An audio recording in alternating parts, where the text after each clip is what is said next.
The Accra 2023 games had it all, from athletes in buckets. We sat in our coach's vehicle and it was a pickup.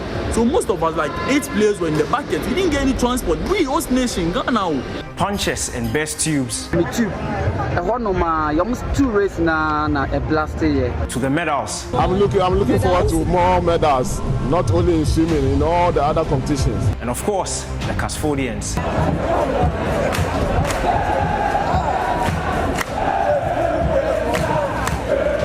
This is a story of the $289 million African Games. Money makes the world go round. And despite going through austerity, Ghana made a splash on the African Games. That's Legon Stadium hosted the opening ceremony of the Games. Challenges with the ticketing system affected the attendance for that ceremony. Otherwise, it was a wonderful ceremony that captured Ghana's rich culture in all of its glory. With that out of the way, the Games began. Or should I say, the problems began. It all started with badminton. Delays in the arrival of materials and equipment required for the setup for the venue forced the local organizing committee to reschedule the start of the badminton competition from the 3rd to the 7th of March. Things escalated when the badminton team crashed out of the competition on March 10. If results were disappointing, the backstories were worse. The equipment that we got didn't even come the times we really have nobody has trained the equipment, nothing. The rackets, nothing. The racket I used to play a tournament. I got it just a day. And I've never tested it. The shoe I was size 47. They gave me 36. How am I going to use it for? We don't sit today, we come to play our matches. We sat in our coach's vehicle and it was a pickup.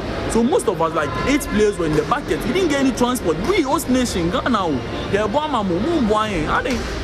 The LOC had 336 vehicles for the Africa Games. So how did the badminton team not have any at their disposal? Ivan Zieboa is the president of the Ghana Badminton Federation. Early morning, the athletes in question had a match for 8 a.m. As per rules and per usual protocol, they are always assisted with the bus and with the motorway. As you know, badminton is staying out of the village because our practice court is closer, it's at Tamaki. So on that morning of that day, because of time constraint, the bus that they were using actually had broken down on the expressway. So what happened was the coach, in his own wisdom, decided to get to the ball quite early at 8 a.m. So it was basically the coach's decision to be able to pass them as an interim measure to the ball that early morning of 8 a.m.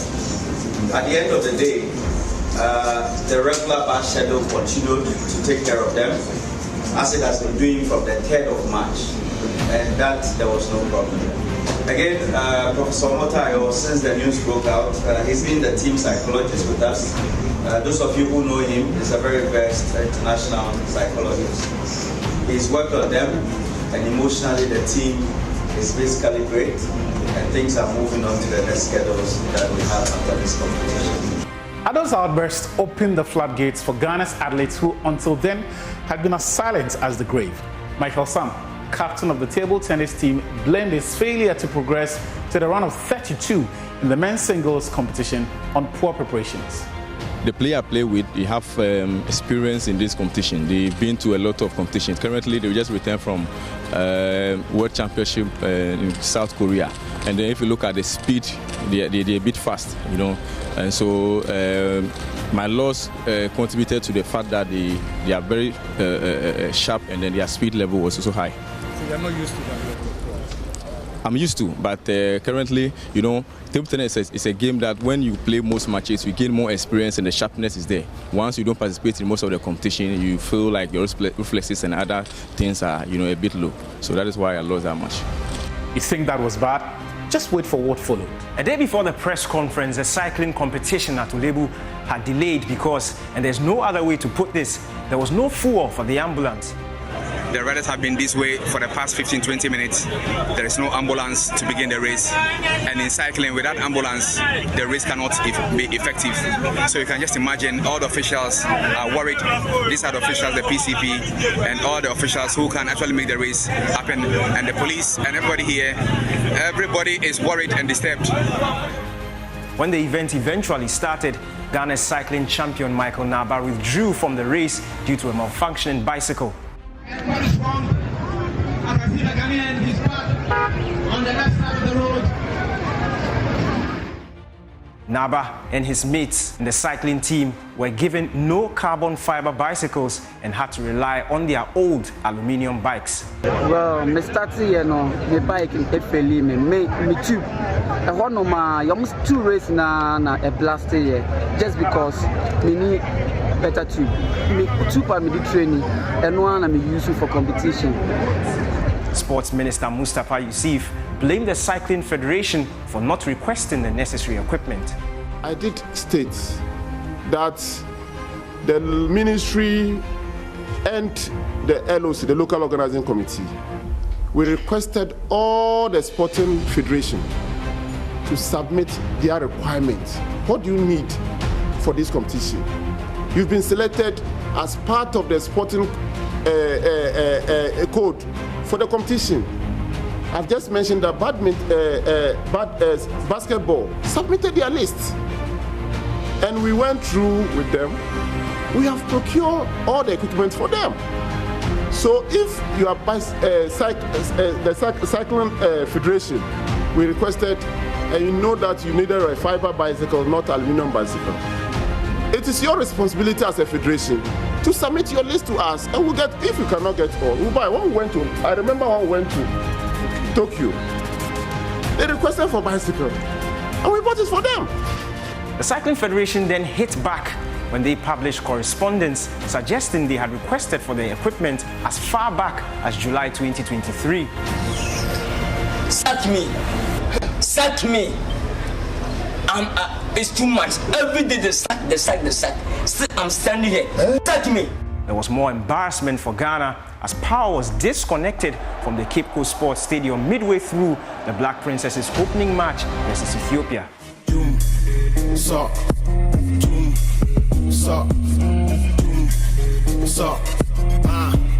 Okay, let's go. So, Dumso had arrived at the African Games and in style. Weeping, they say, may endure for the night, but joy comes in the morning. And so it was that on the 10th of March, Winifred Ntumi produced the first of Ghana's medals, 2 silver and gold, in the women's weightlifting event. There was a repeat of her exploits at the last African Games in 2019, where she won Ghana's first 3 medals. In the same year, she won bronze in the women's 49 kg at the African Championships in Cairo and bronze at the 2021 Commonwealth weightlifting in Tashkent. Ghana's next medal came from Abeku Jackson.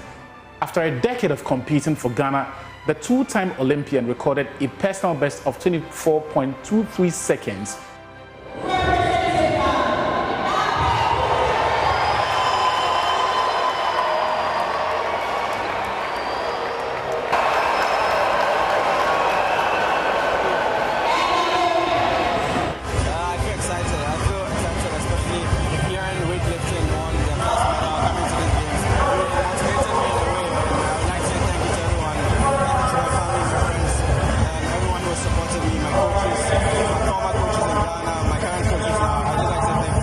Like Oliver Twist, the sports minister Mustafa Yusuf wanted more medals. He said the country had invested to ensure the athletes had quality preparations, and it was time they paid back through their performances. I'm looking forward to more medals, not only in swimming, in all the other competitions. And that's why we gave them more opportunity, especially for camping period. And I'm super excited that Abeku is giving us medals, and we are expecting more athletes to put in more effort to get us medals. Just when it looked like Ghana was turning the corner, things got turned over at the Labuma beach. Seydou Ajanoko, a military officer who had been called out of retirement to compete in the beach volleyball competition, questioned the lack of logistical support for the team. You know, all our toes are full of blisters because of the heat of the sun. We didn't get all these things, you know, so that can also affect you. You didn't get what? The sun socks. Okay. Yes. And then also in camp, right, in the village, every treatments are going on all right, but that should have been before, during our preparation. we should have a massage therapist, nutritionist, and the others. It's all departments that come together to give the result. Yes.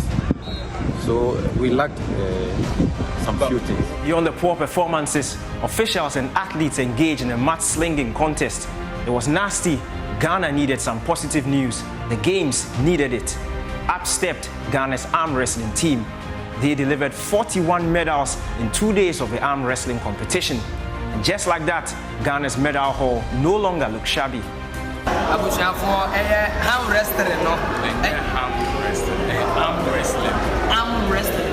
By the time the athletics event started on March 18, the exploits of Abeku Jackson, Winifred Nsumi, and the arm wrestling team had created a feel-good factor. Scores of Ghanaians turned up to watch the athletes, but the main attraction were sprinters Joseph Polamwa, Edwin Gadai, and Benjamin Azamati. So everything seemed to be set for Azamati to erect the Arch of Glory until 100 meters. Here they go, off to a great start. Ghana's Benjamin Azamati is off to a really good turn, but Isoriche is coming. So is Eseme. Look at Isoriche. It's Eseme who's going to win. Isoriche comes through in second, and the gentleman out in lane 1 will take the bronze medal. But Emmanuel Eseme, without a doubt, he was the big favorite, the Cameroonian, and he has delivered. Emmanuel Eseme is the African Games champion. Azamati finished 5th in the final with a time of 10.45 seconds, while teammates Barnabas Aguirre ran 10.50 seconds to take 6th place. People should know when they're conquered. What do you, Quintus? What And so we went again, this time in the 4x100 meters.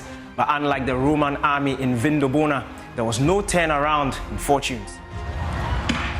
And off they go, there's no turning back now. The final of the men's 4x100 meter relay. The Nigerians are going very strongly. Edwin Gadai is already being caught, but on their back straight for Ghana is Benjamin Azamati. But Nigerians, Okon is also running really well. Very well run. Somehow Hammond is being handed over by Benjamin Azamati. Hammond is going up against Alaba Olokule of Nigeria. This is it now. The Empolite. It's Shorishi. Oh, the Ghanaians have. Oh, it looked like they were dropping the baton, but they did it. It's Shorishi against Joseph Polamo. It's a race for 1 and 2. Ghana, Nigeria have got it just on the line. They have exacted revenge on the Ghanaians. Following a mix-up in the last baton changeover, Ghana had to settle for 2nd place. A time of 38.43 seconds was bettered by Team Nigeria, who ran 38.41 seconds. It was marginal, 0.02 seconds, and it was painful. Nigeria, however, did not care. They had finally avenged their loss to Ghana at the Africa Games in 2003 in Lagos. There was more disappointment, this time for the LOC. South Africa's hockey teams had withdrawn from the hockey competition at the African Games, citing concerns over the poor conditions of the pitch at the Theodosia Okoh Stadium in Accra and the persistent changes to the tournament schedule. But their claims were quickly shut down by the continent's governing body for the sport, Hockey Africa. It's 1.94, which he set last year at the World University Games, competing for the University of Cape Coast. And that's the national record at 1.90. Rosie Yeboah, and she's cleared it! Oh! Back at Legon, Ghanaian high jumper Rose Yeboah delighted the home crowd when she cleared a height of 1.90 meters at the University of Ghana Stadium on March 19 to win gold. That was her 2nd gold medal for Ghana at the Africa Games, having won gold in Rabat back in 2019. In Cape Coast, there was more to cheer for Ghana as the Black Princesses reached the final of the women's football tournament after beating Senegal by 3-1. In front of a packed 15,000-seater Cape Coast Stadium, Ghana faced Nigeria in the final. With 10 minutes to go, Ghana were trailing by a goal. Up stepped Trace Chum to force extra time with the leveler. Then Abdullahi Mukarama did this. Chance for Ghana. Here is Mukarama.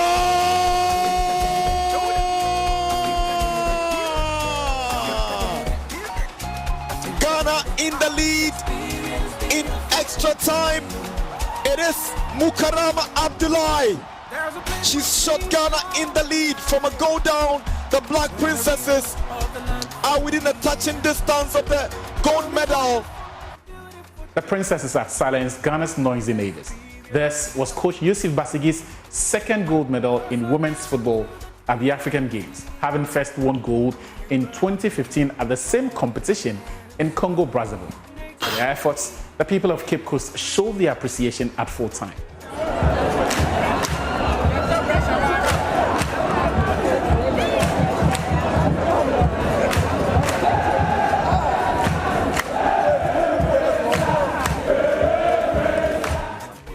But the ministry did not.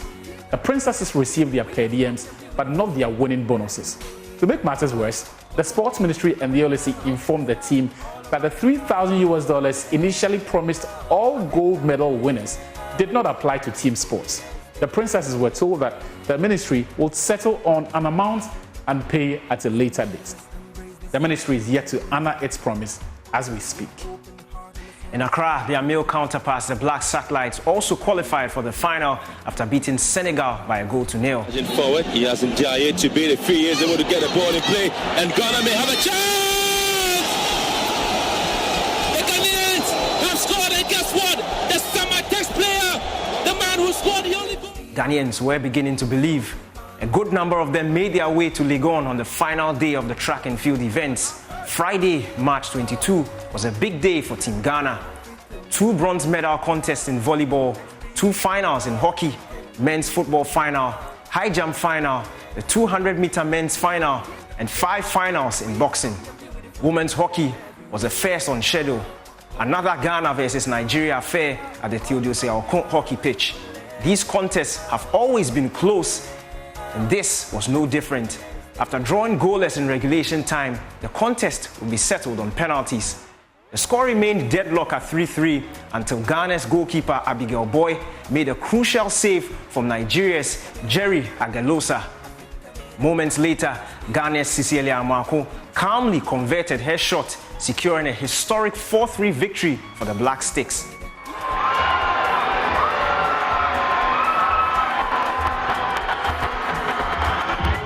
This was the first field hockey competition at the African Games since 2003 and Ghana's first ever gold medal in the competition. The men's team weren't as fortunate. They had to settle for silver following a 3-1 defeat to Egypt in the final. In the men's 200-meter event, Ghana had scores to settle. Having lost the men's 100-meter and 4x100-meter finals, the 200-meter event was Ghana's last chance of redemption. The expectation was so big, so I knew I had to deliver in front of the whole fans. At my signal, unleash hell. And oh my God, he did it. It's destiny time for Ghana and Nigeria yet again in the men's 200 meters. Running the bend really well is Claude Emmanuel of Cameroon, but Joseph Paul Amour has come onto the home straight on the lead. Is neck to neck with Ekanem Joseph of Nigeria, but Paul Amour is coming through. Paul Amour is running really strongly, and it's going to be Joseph Paul Amour. Gold for Ghana in the men's 200 meters. Joseph Paul Amour, finally a global title to his name. Joe Paul finished with a time of 20.70 seconds, becoming the first Ghanaian since Ohene Kakari in 1973 to win gold in the event. He beat competition from Emmanuel Claude Etuene and Nigeria's Consider Ekanem, who ran a time of 20.80 seconds. It was also the first gold for Ghana's track athletes after winning silver and bronze, respectively, in the 4x100-meter relay finals in the men's and women's events. Even before Ghanaians could come down from this golden high, Cadman Evans Yamo's exploits in the high jump events took things to another level. The former University of Ghana student scaled the height of 2.23 meters to claim gold ahead of Morocco's Hamdal Saad and South Africa's Benjamin Foh.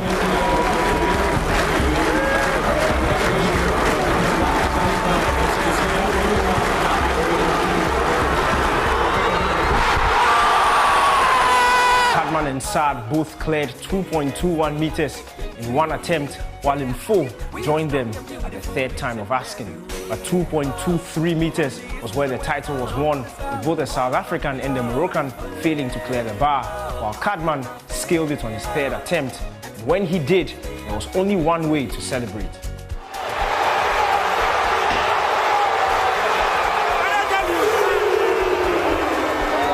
Yeboah's was not the last gold medal. The Black Satellites provided the next, and in style. They took their turn, this time in Accra in front of 40,000 spectators. Jerry Afriyie scored a stoppage time winner against Uganda in the final of the men's football competition. There's only 4. Magada comes out, Nkrumah controls well. It is Afriyie!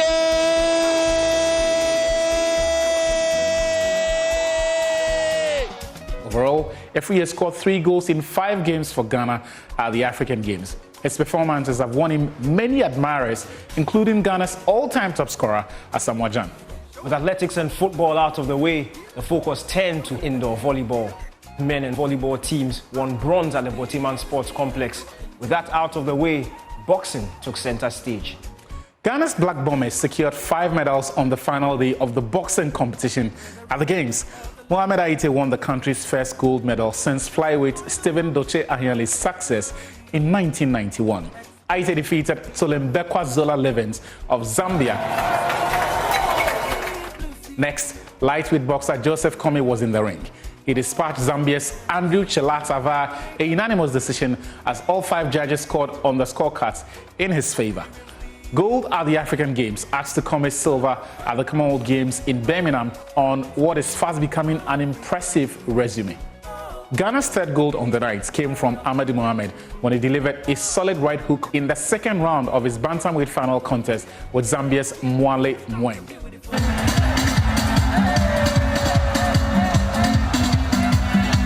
Next in the ring was Samuel Techi, Ghana's bronze medalist from the 2020 Olympic Games in Tokyo. Techi continued Ghana's hot streak when he won the light welterweight final via a unanimous decision over Zambia's Emmanuel Katema.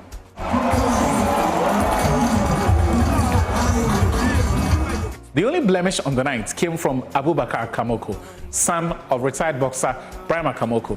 Ambitious Tilapia, as they call him, was essentially grilled by Osama Kanoni via a unanimous decision. I fought yesterday.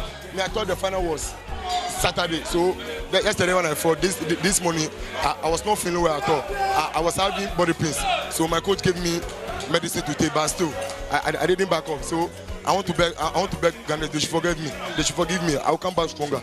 His silver medal was the second from the Kamoko family after his father Brahma's bronze from the African Games in Johannesburg in 1999. Despite his impressive outing, Abu Kamoko wanted more. I want to get my first time participating in games. You understand? And I've done well. I've been in the medal zone. I've taken silver, so I want to beg Ghanaians because I promised them that I'll take gold, but I didn't get a gold by the grace of God. I take silver, so I want to tell Ghana they shouldn't worry. I will come back stronger. In all, Team Ghana delivered 8 gold medals on the penultimate day of the competition. This was great, but in the context of the competition, it did not mean much. For example, Nigeria, who eventually finished second on the medals table, won 16 medals on the same day. At the start of the 16-day competition, the sports ministry set a target of 100 medals. By the end, Ghana had amassed a total of 69 medals, the country's biggest medal haul in the 59-year history of the competition. So what next after this $200 million party in Accra? The 13th edition of the African Games Accra 2023 will be coming to official close shortly. But for us in Ghana, it has just started because the legacy of the 13th African Games lives on. For Ghana, the legacy goes beyond the Games as the multi-purpose infrastructure that we have built at the University of Ghana in Botima will contribute greatly to sports for development. Never in our history have we had such a world-class facility for multi-purpose sports. Thanks to the 13th African Games, driven by a remarkable visionary president, Nana Addo Dankwa Akufo-Addo, and the commitment of the government, Ghana now possesses this facility with the declaration of Accra as the African City of Sports for 2024 and beyond. I take the opportunity to invite Confederation, Federation, and International Olympic Committees to organize competitions here in Accra. For President Akufo-Addo, whose intervention in February 2023 ended the standoff between the AU and Africa Sports Confederations, he was filled with a sense of satisfaction. I I stand before you with a profound sense of pride and gratitude. This fortnight has been a testament to the power of sport, uniting nations, fostering friendships, and illustrating the immense talent that exists in our continent. Indeed, this event has brought together some 13,000 sportsmen and women, officials, technicians, and volunteers from across Africa. The Games have strengthened the bonds of friendship and the socio-economic relations that have existed between African countries over the years. Mistakes were made, medals were won, memories were made, and those memories will stay with us for a lifetime. That is the story of the African Games 2023. For Joy Sports, I am Victor Achutamaku. And I am Daniel Kranti.